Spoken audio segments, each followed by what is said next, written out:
കണ്ടല സഹകരണ ബാങ്ക് തട്ടിപ്പിൽ രാഷ്ട്രീയ ഉന്നതരും. കേസിന്റെ രണ്ടാം ഘട്ട അന്വേഷണത്തിൽ തട്ടിപ്പിൽ പങ്കാളികളായ കൂടുതൽ പേരെ ചോദ്യം ചെയ്യും. അനധികൃത നിയമനങ്ങളിലൂടെ ബാങ്കിനുണ്ടായ സാമ്പത്തിക നഷ്ടവും രണ്ടാം ഘട്ട അന്വേഷണത്തിൽ ഉൾപ്പെടുത്തി ഇഡി. ആദ്യഘട്ട കുറ്റപത്രം നൽകിയ കേസിൽ ഒന്നാം പ്രതി ഭാസുരാംഗന്റെയും കുടുംബാംഗങ്ങളുടെയും സ്വത്ത് ഇഡി കണ്ടുകെട്ടിയിരുന്നു.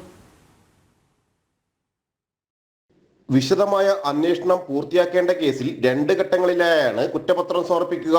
ഒന്നാം പ്രതി CPI നേതാവും കണ്ടല സഹകരണ ബാങ്ക് മുൻ പ്രസിഡന്റുമായ N ഭാസുരാംഗനും രണ്ടാം പ്രതി മകൻ അഖിൽജിത്തുമടക്കം കുടുംബാംഗങ്ങളായ 6 പേർക്കെതിരെയായിരുന്നു ആദ്യ കുറ്റപത്രം.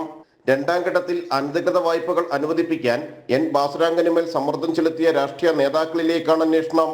ഇത്തരത്തിൽ തട്ടിപ്പിന് കൂട്ടുനിന്ന നേതാക്കളുടെ വിവരങ്ങൾ ഇഡി ശേഖരിച്ചിട്ടുണ്ട്. അടുത്ത ദിവസങ്ങളിൽ ഇവരെ സമൻസ് നൽകി വിളിപ്പിക്കും.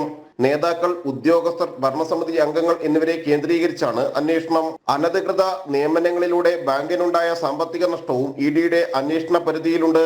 3,22,00,000 രൂപയുടെ ക്രമക്കേട് നടന്നതായാണ് കുറ്റപത്രത്തിൽ വ്യക്തമാക്കുന്നത്.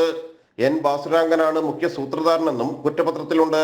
ഭാസുരാംഗന്റെയും കുടുംബാംഗങ്ങളുടെയും അടക്കം 1,02,00,000 രൂപയുടെ സ്വത്ത് ഇഡി കണ്ടുകെട്ടിയിട്ടുണ്ട്. കണ്ടല ബാങ്കിൽ 101 കോടി രൂപയുടെ ക്രമക്കേടായിരുന്നു കണ്ടെത്തിയിരുന്നത്. ജനം, കൊച്ചി.